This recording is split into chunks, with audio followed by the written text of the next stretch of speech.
Hello friends. मैं एक बार फिर आप सभी का आपके अपने यूट्यूब चैनल पर बहुत बहुत स्वागत करता हूं। तो फ्रेंड्स, जैसे कि आपको पता है, हमने स्टार्ट किया है एनसीईआरटी हिस्ट्री को, जिसमें हम अपनी एनसीईआरटी हिस्ट्री को एमसीक्यू के थ्रू कवर कर रहे हैं। तो इसी कड़ी में आज हम आपके लिए लेके आए हैं क्लास 6 से चैप्टर 7, चैप्टर 6। तो आज हम लेके आए हैं आपके लिए चैप्टर 6, जिसका नाम है नए प्रश्न नए विचार। तो फ्रेंड्स, आज हम इस वीडियो में इस चैप्टर से रिलेटेड सभी एमसीक्यूज़ को यहाँ पे कवर करने वाले हैं। तो वीडियो शुरू करने से पहले अगर वीडियो पे नए हैं तो वीडियो को लाइक करें, शेयर करें, चैनल को सब्सक्राइब करें। तो चलिए, ज़्यादा टाइम वेस्ट ना करते हुए शुरू करते हैं अपनी आज की वीडियो और देखते हैं आपका फर्स्ट क्वेश्चन। तो हमारा फर्स्ट क्वेश्चन यहाँ पे है, बौद्ध भिक्षु भिक्षुणियों के शरण स्थल थे। जो जो बौद्ध भिक्षु और भिक्षुणी थे, उनके शरण स्थल कहाँ थे? विहार, स्तूप, आश्रम या फिर उपरोक्त सभी। तो इनके जो शरण स्थल कहलाते थे वो कहलाते थे विहार। ठीक है। तो ये लोग क्या करते थे, जो बौद्ध के भिक्षु भिक्षुणी थे, ये उपदेश देने के लिए एक स्थान से दूसरे स्थान पर घूमते रहते थे। क्या करते थे? एक स्थान से दूसरे स्थान पर घूमते थे। ठीक है। लेकिन जब वर्षा ऋतु का समय आता था, किसका? वर्षा ऋतु का। तो जब वर्षा ऋतु का समय आता था तो उस टाइम पे इनके लिए घूमना फिरना क्या हो जाता था? थोड़ा सा कठिन हो जाता था। तो इस कठिनाई से बचने के लिए ये लोग क्या करते थे, जो पहाड़ों में प्राकृतिक गुफाएं होती हैं, प्राकृतिक गुफाएं, उनमें शरण लेते थे। क्या लेते थे? उनमें शरण लेते थे। किनमें? पहाड़ों की प्राकृतिक गुफाओं में। ठीक है। तो धीरे धीरे क्या हुआ, ये जो इनके अनुयायी थे, इन्होंने देखा कि ये लोग पहाड़ों में रहते हैं या वहाँ पे गुफाओं में रहना पड़ता है इनका। तो उन्होंने क्या किया, इनकी शरण के लिए क्या कर दिए? विहार बनाए। क्या बनाए? विहार। पहले ये विहार कच्चे होते थे, बाद में पक्की ईंटों के पक्के विहार बनाए। ठीक है। तो जो भिक्षु और भिक्षुणियाँ थी, वो जो शरण लेते थे उनको हम बोलते हैं विहार। ठीक है। और ये इन्हीं के अनुयायियों द्वारा बनाए गए थे, ताकि ये लोग वर्षा ऋतु वगैरह में या जब भी इनको विश्राम करने की आवश्यकता पड़े, यहाँ पे जाके विश्राम कर सके। चलिए देखते हैं अपना नेक्स्ट क्वेश्चन। और हमारा नेक्स्ट क्वेश्चन यहाँ पे है, बौद्ध और जैन के युग में ही कुछ अन्य विद्वान भी खोज कर रहे थे। ठीक है। उन्हीं प्रसिद्ध विद्वानों में एक पाणिनि थे। तो उन्होंने एक महत्वपूर्ण रचना की थी संस्कृत भाषा में। कौन सी भाषा में? संस्कृत भाषा में। तो हमें बताना है कि यह रचना किससे संबंधित थी? भूगोल से, खगोल से, आयुर्वेद से या व्याकरण से? तो पाणिनि ने जो रचना की थी वो व्याकरण से रिलेटेड थी। ठीक है। तो इन्होंने क्या किया था, संस्कृत भाषा की जो व्याकरण है उसकी रचना की थी। किसने? पाणिनि ने। ठीक है। तो हमारा आंसर यहाँ पे होने वाला है ऑप्शन डी। चलिए अपना नेक्स्ट क्वेश्चन। हमारा नेक्स्ट क्वेश्चन है, बौद्ध धर्म के संस्थापक थे। जो बौद्ध धर्म है उसके संस्थापक कौन थे? महावीर, सिद्धार्थ या गौतम, अशोक या फिर अजातशत्रु? तो महात्मा बुद्ध ने क्या किया था, बौद्ध धर्म की स्थापना की थी। और महात्मा बुद्ध का जो बचपन का या आरंभिक नाम था वो क्या थे? सिद्धार्थ या गौतम। बचपन में उन्हें क्या कहते थे? सिद्धार्थ या गौतम। ठीक है। तो हमारा आंसर यहाँ पे होने वाला है ऑप्शन बी। चलिए नेक्स्ट क्वेश्चन। तो नेक्स्ट क्वेश्चन यहाँ पे हमारा है,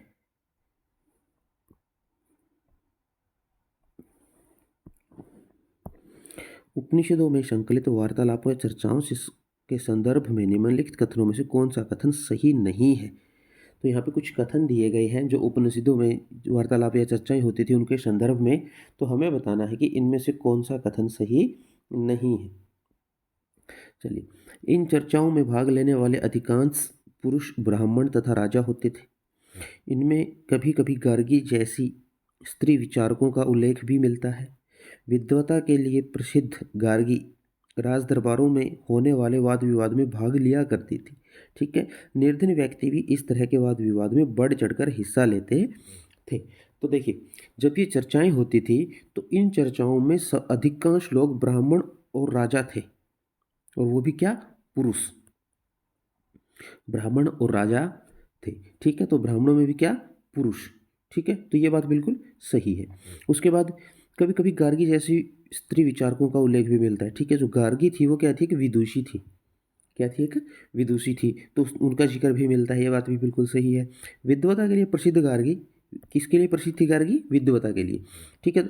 दरबारों में होने वाले वाद विवाद में भाग लिया करती थी, ये बात भी बिल्कुल सही है। निर्धन व्यक्ति भी इस तरह के वाद विवाद में बढ़ चढ़कर भाग लेते थे, ये बात बिल्कुल सही नहीं है, ठीक है। क्योंकि जो निर्धन व्यक्ति थे वो इनमें बढ़ चढ़कर हिस्सा नहीं लेते थे।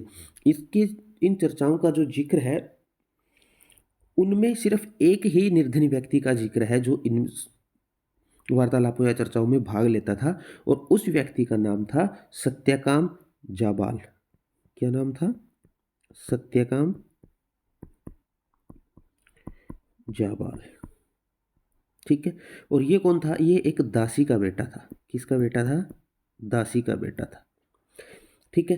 ठीक, इसके मन में क्या थी, इसके मन में सत्य को जानने की बहुत गहरी इच्छा थी, सत्य को जानने की बहुत गहरी इच्छा। और इसी इच्छा को देखते हुए एक ऋषि थे जिनका नाम था गौतम। क्या नाम था, गौतम। तो इन्हीं इसकी इसी इच्छा को देखते हुए वो जो गौतम ऋषि थे उन्होंने क्या किया था, इसको अपना शिष्य बना लिया था, ठीक है। क्या किया था, इसको अपना शिष्य बना लिया था। तो हमारा आंसर यहाँ पे होने वाला है option D. D is right answer, ठीक है। चलिए देखते हैं अपना नेक्स्ट क्वेश्चन। तो हमारा नेक्स्ट क्वेश्चन यहाँ पे है,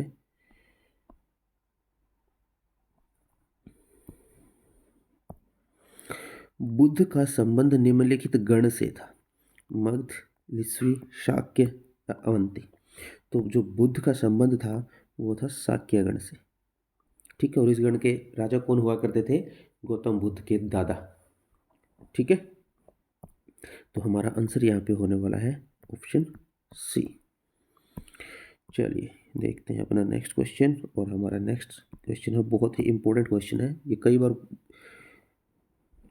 एग्जाम्स में डायरेक्ट पूछा जाता है।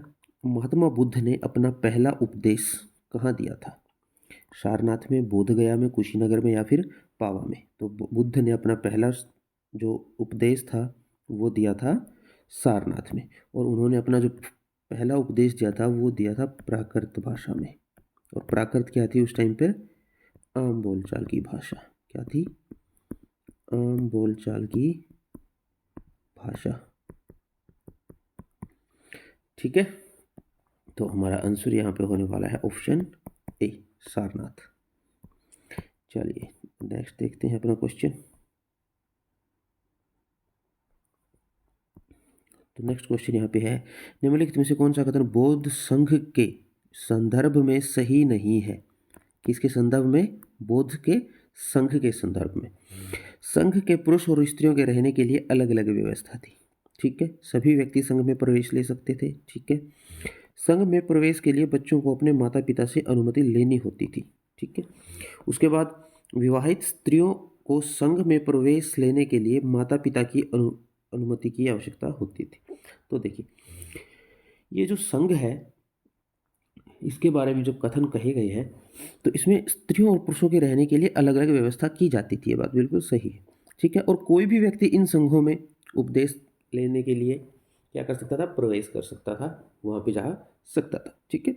उसके बाद संघ में प्रवेश लेने के लिए जो बच्चे थे उनको किसकी आवश्यकता, क्या आवश्यकता पड़ती थी, माता पिता की अनुमति से, ठीक है। वो लोग माता पिता की अनुमति से उसमें भाग ले सकते थे।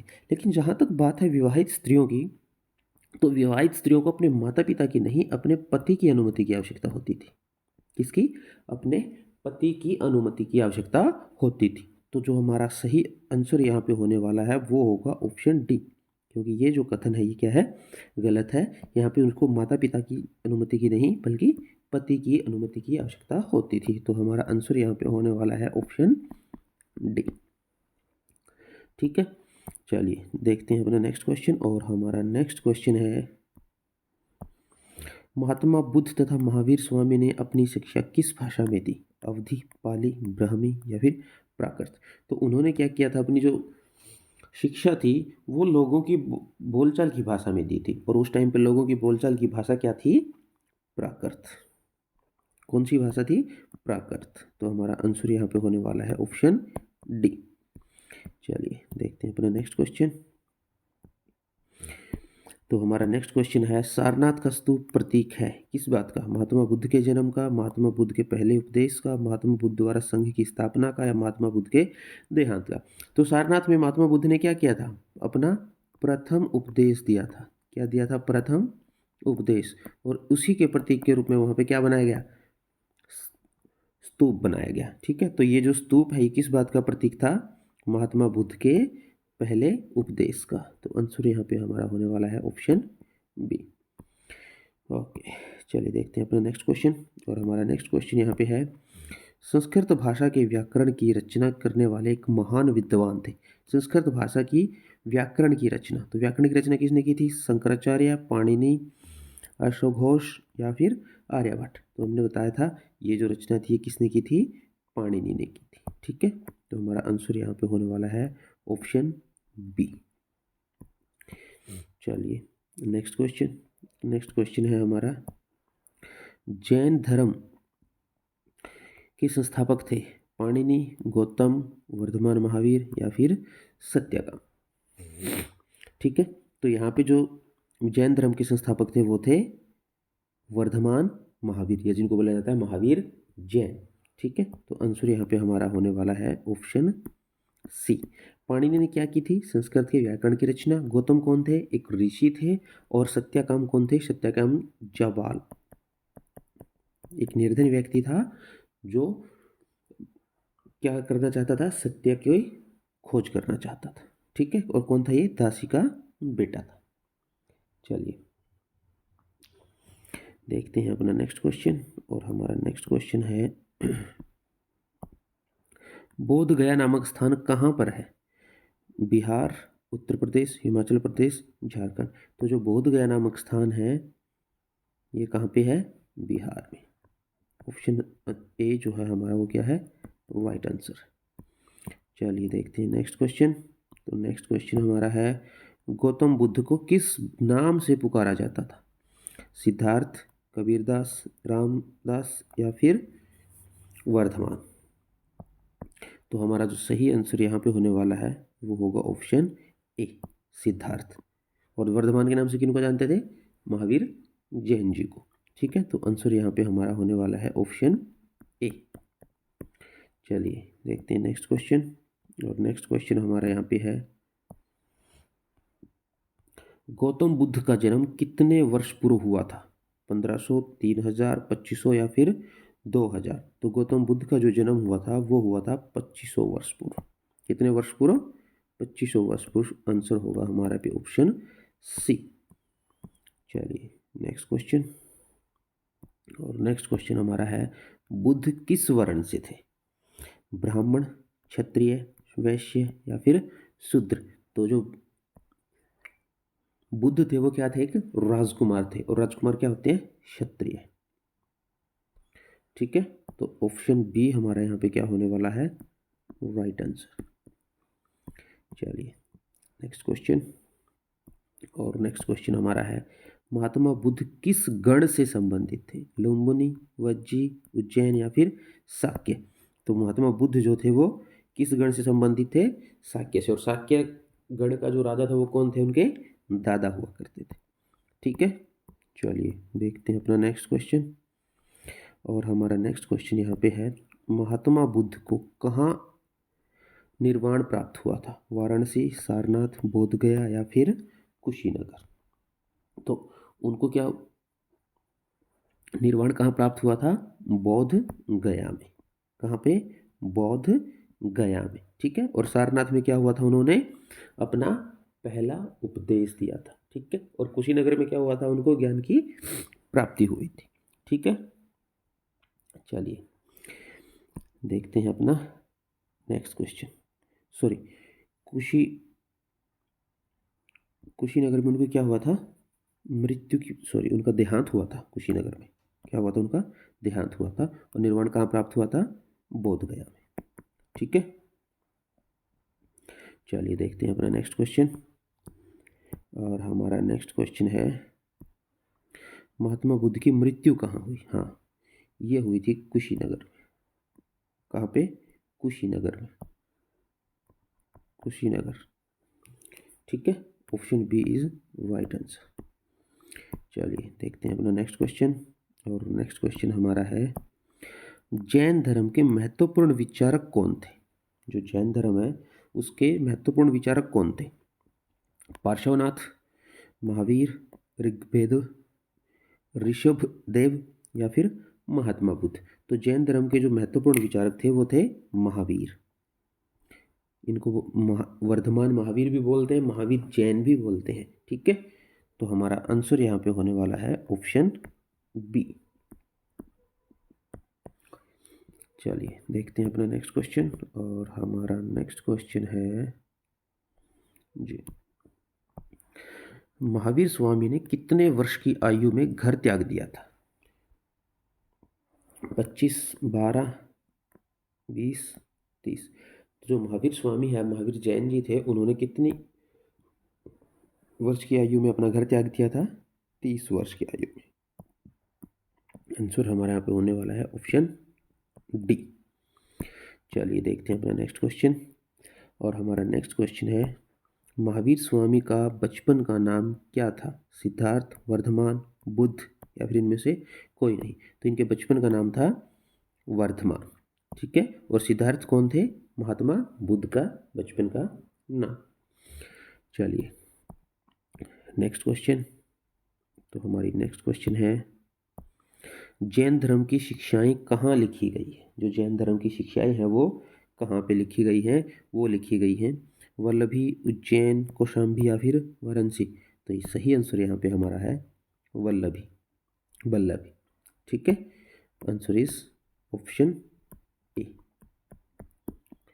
चलिए देखते हैं अपना नेक्स्ट क्वेश्चन। और हमारा नेक्स्ट क्वेश्चन यहाँ पे है, बुद्ध द्वारा पहली बार उपदेश देने की महत्वपूर्ण घटना की स्मृति में कहाँ एक स्तूप का निर्माण किया गया है? तो महात्मा बुद्ध का जो पहली बार उपदेश उन्होंने दिया था उसके लिए एक स्तूप का निर्माण किया गया है। कहाँ पे? सांची में, सारनाथ में, बरहूत में या फिर अमरावती में? तो ये स्तूप बनाया गया है सारनाथ में, जहाँ पे उन्होंने अपना पहला उपदेश दिया था। पहला उपदेश उन्होंने कहाँ दिया था? अपना सारनाथ में। तो हमारा आंसर यहाँ पे होने वाला है ऑप्शन बी। ठीक है, चलिए देखते हैं अपना नेक्स्ट क्वेश्चन। और हमारा नेक्स्ट क्वेश्चन यहाँ पे है, वल्लभी नामक स्थान किस राज्य में स्थित है? वल्लभी नामक स्थान है किस राज्य में स्थित है? जम्मू, पंजाब, गुजरात या फिर उत्तर प्रदेश? तो ये जो स्थान है ये स्थित है अपना गुजरात में। कहाँ पे? गुजरात में। तो हमारा आंसर यहाँ पे होने वाला है ऑप्शन सी। चलिए देखते हैं नेक्स्ट क्वेश्चन। और हमारा नेक्स्ट क्वेश्चन यहाँ पे है, जैन धर्म के मुख्य महाव्रत, जैन धर्म का मुख्य महाव्रत कौन सा था? ठीक है, ब्रह्मचर्य, गृहस्थ, वानप्रस्थ या फिर संन्यास? तो जो जैन धर्म का जो महान महाव्रत था, जो सबसे पहले व्रत लेना पड़ता था जैन धर्म को अपनाने के लिए, उनमें सबसे मुख्य कौन था? तो उनमें सबसे मुख्य था ब्रह्मचर्य। ठीक है भाई, जो भी जैन धर्म को फॉलो करेगा सबसे पहले उसको किस चीज़ का पालन करना पड़ेगा? ब्रह्मचर्य का।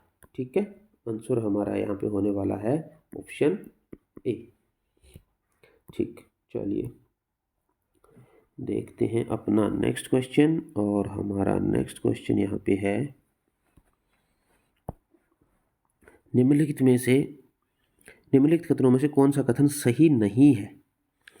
जैन धर्म का समर्थन मुख्यतः व्यापारियों द्वारा किया गया। ठीक है, किसानों के लिए जैन धर्म के नियमों का पालन करना अत्यंत कठिन था क्योंकि फसल की रक्षा के लिए उन्हें कीड़े मकोड़ों को मारना पड़ता था। बाद की सदियों में उत्तर भारत के साथ साथ जैन धर्म का विस्तार गुजरात, तमिल या कर्नाटक में भी हुआ। वर्तमान में उपलब्ध जैन की शिक्षाएं उत्तर प्रदेश के कुशीनगर नामक स्थान पर लिखी गई है। ठीक है, देखिए तो सबसे पहले जो है जैन धर्म का जो समर्थक था वो मुख्यतः व्यापारियों ने किया था, ये बात बिल्कुल सही है। ठीक है।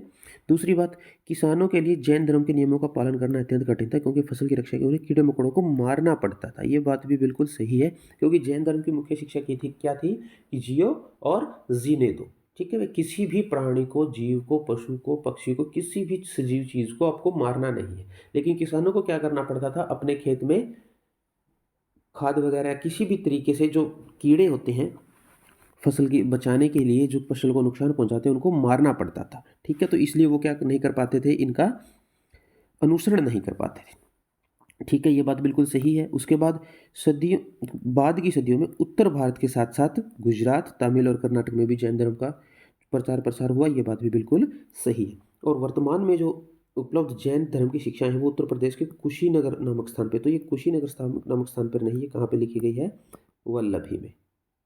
कहाँ पे लिखी गई है, वल्लभी नामक स्थान पे। ठीक है। तो जो गलत है यहाँ पे वो है ऑप्शन डी, जो सही नहीं है, और हमारा आंसर भी होने वाला है ऑप्शन डी। ठीक है। चलिए देखते हैं अपना नेक्स्ट क्वेश्चन, और हमारा नेक्स्ट क्वेश्चन यहाँ पे है, वल्लभी किस राज्य में स्थित है, गुजरात, महाराष्ट्र, दिल्ली या फिर जम्मू कश्मीर।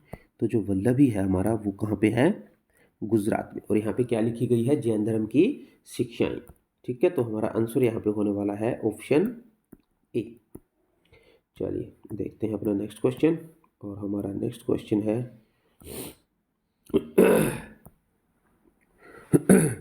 महावीर निम्नलिखित के प्रमुख थे। महावीर किसके प्रमुख थे, मगध, कलिंग, लिच्छवी या फिर कुशीनगर। ठीक है। तो महावीर जो प्रमुख थे वो किसके थे, लिच्छवी के। यहाँ के क्या हुआ करते थे, राजा हुआ करते थे, Lichchhavi. Answer is option C. चलिए नेक्स्ट क्वेश्चन। नेक्स्ट क्वेश्चन हमारा यहाँ पे है, मगध में बोली जाने वाली प्राकृत को किस नाम से जाना जाता है। प्राकृति, मगधी, मगध की प्राकृत, इनमें से कोई नहीं। तो जो मगध में प्राकृत बोली जाती थी उसको बोला जाता है मगधी। क्या बोला जाता है, Magadhi. Answer B is right option. ठीक है। चलिए देखते हैं अपना नेक्स्ट क्वेश्चन। तो हमारा नेक्स्ट क्वेश्चन यहाँ पे है, वर्धमान के अनुयायी को किस नाम से जाना जाता था। वर्धमान के अनुयायी को किस नाम से जाना जाता था, बुद्ध, ब्राह्मण, जैन या फिर क्षत्रिय। तो जो वर्धमान महावीर के अनुयायी थे उनको जाना जाता था जैन के नाम से। किसके, जैन के नाम से। ठीक है। Answer is option C. चलिए नेक्स्ट क्वेश्चन, संस्कृत व्याकरण की रचना किसने की थी। ये क्वेश्चन पहले भी आया है, हमने बताया था किसने की थी, पाणिनि ने। किसने की थी, पाणिनि ने। Answer is option B. चलिए नेक्स्ट क्वेश्चन,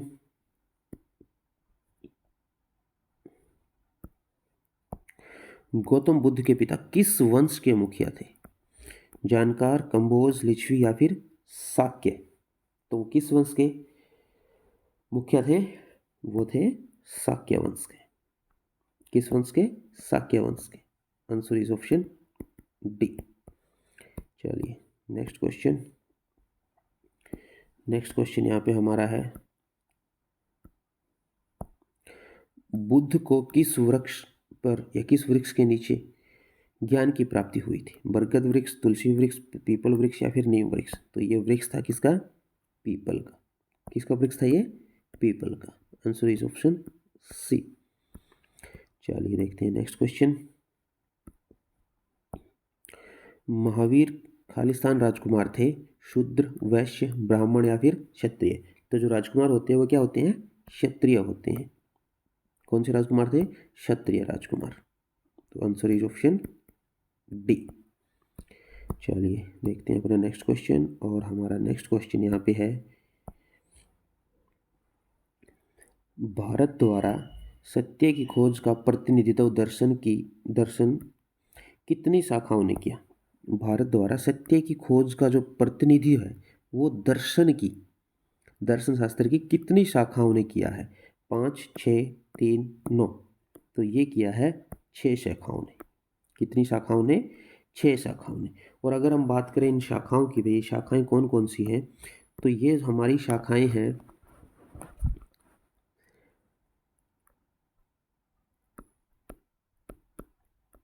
वैशिक, न्याय, सांख्य, योग, उसके बाद है पूर्व, और लास्ट है हमारी मीमांसा। इसको मीमांसा और वेदांत बोलते हैं। क्या बोलते हैं? मीमांसा और वेदांत। ठीक है। अगर हम बात करें कि ये जो शाखाएं हैं इनकी स्थापना किसने की, तो इनकी 6 की 6 की जो स्थापना है वो अलग अलग ऋषियों ने की है। ठीक है। वैशेषिक की जो स्थापना है वो की है ऋषि कणद ने। किसने? ऋषि कणद ने। न्याय की जो स्थापना की है वो की है ऋषि गौतम ने। ऋषि गौतम ने। ठीक है। सांख्य की जो स्थापना है वो की है ऋषि कपिल ने। कौन से ऋषि ने? कपिल ने। ठीक है। योग की जो स्थापना की है वो की है ऋषि पतंजलि ने। किसने? ऋषि पतंजलि ने। ठीक। और पूर्व की जो की है वो की है ऋषि जैमिनी ने। ऋषि जैमिनी। ठीक है। और मीमांसा और वेदांत की है ऋषि व्यास ने। ऋषि व्यास ने। ठीक है। तो ये 6 दर्शन की शाखाएं हैं और इनकी शाखाओं की स्थापना इन ऋषियों द्वारा की गई है। ठीक है। चलिए देखते हैं अपना नेक्स्ट क्वेश्चन। और हमारा नेक्स्ट और आज का लास्ट क्वेश्चन हमारा यहाँ पे है, भारत आए सबसे पहले चीनी यात्री।